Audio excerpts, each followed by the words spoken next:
Good evening, all you beautiful people. I hope that you're very well and had a lovely day.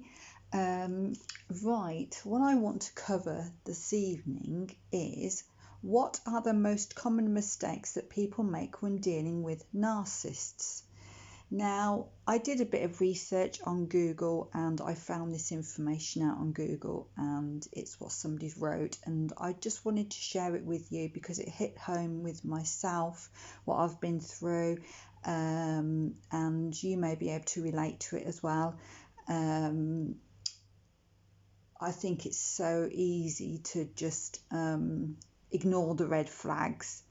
You don't want to believe it. You just think, oh, I'm just being a bit sensitive, and it's how the narcissist wants to make you feel that you're making a big deal over things and it doesn't matter, and you're whittling and you're anxious, and get over it. They know what to say and they know how to play the game.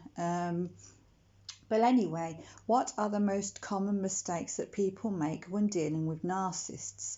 Well, what I found out researching, and this was written, like I said, and I couldn't word it better myself, to be honest with you.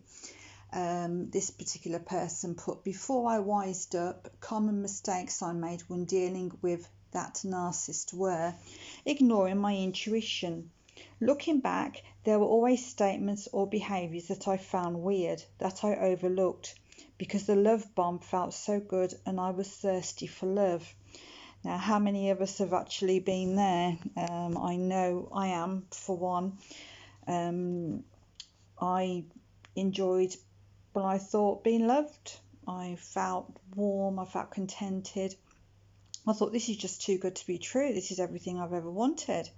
This is fairy tale love that, we watch when we're little, and when you meet your prince, and that's exactly how I felt. And that's exactly how narcissists want you to feel, so that they can manipulate you and start to control you. Another thing this person's put is not leaving the first time he showed me who he is. Looking back, the underhanded innuendos, the smirks, the white lies, the disrespect begins extremely early on. I would have saved my soul had I bowed out gracefully after the first date. Yes, the first date signs were there. Thinking I was the exception to the rule, that I was special, I was different, that I was going to win him over by being sweet, kind, sexy, caring, affectionate, loving, smart and fun. Impossible expectation. Believing words over actions, engaging in magical thinking and fantasy land, allowing my immature inner child to dictate my emotions. Remember, words are easy to say, but being true to our words takes effort. Falling in love with who I wanted him to be and not who he was, repeatedly showing me he was. She or he has also put not going, no contact after the first breakup. This is imperative. You cannot deviate from no contact. It's one and done. Block, delete, block on social media and disappear once and for all.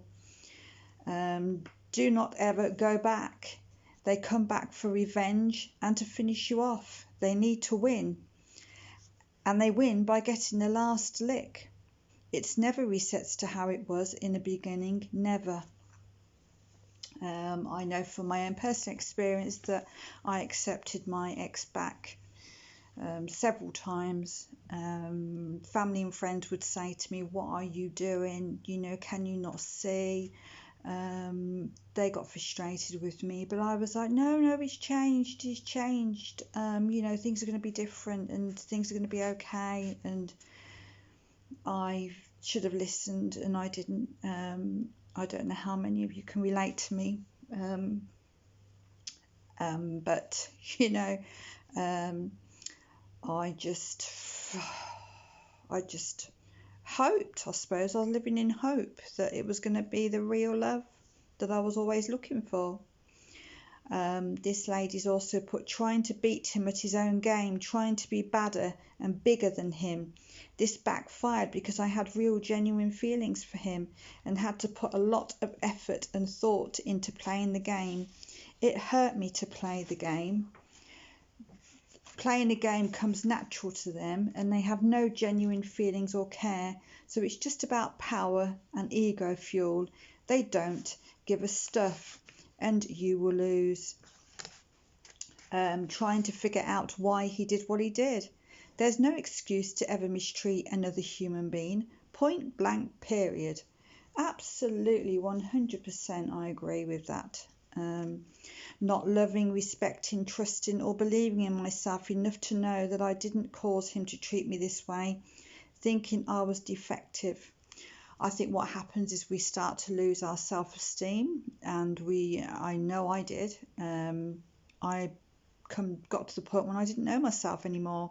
I actually ended up, I remember going to work one day and just thinking, I don't know who I am anymore. And then all of a sudden tears were coming down my face, and I wasn't properly crying, but I was like, tears were just coming down. I remember feeling embarrassed, going to sitting in my car, and then all of a sudden I had this awful anxiety attack.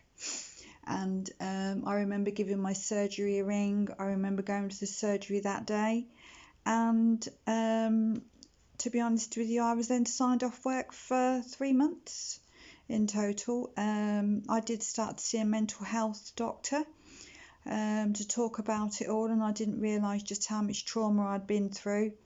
And I work on myself every day, every single day.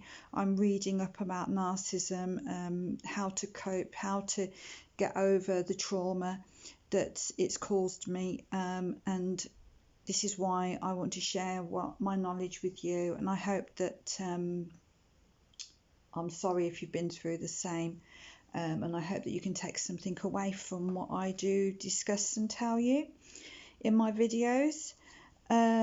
This lady's also put, my biggest mistake was blaming myself for his abuse and not being compassionate and forgiving for myself to allow it.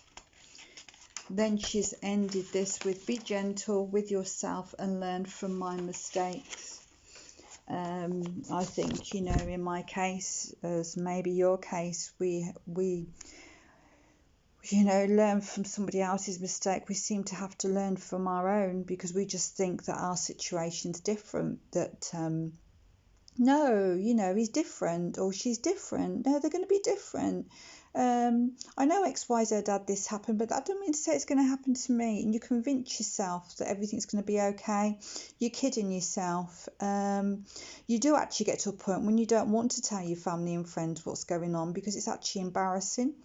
You feel embarrassed because when you do separate, you talk to your nearest and dearest about what happened and how awful it was, and then you end up going back.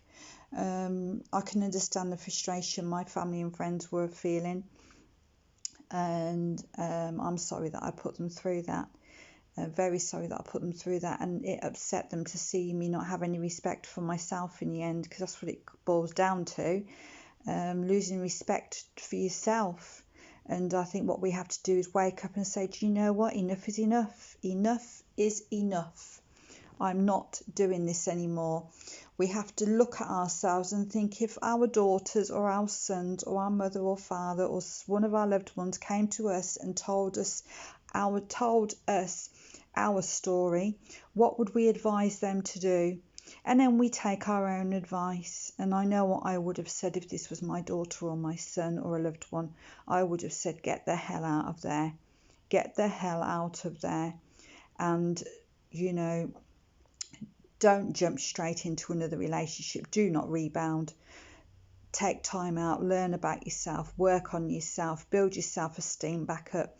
Learn who you are again. Get your hobbies together. Start enjoying your life, and you will start to see the light at the end of the very, very dark tunnel you've been in.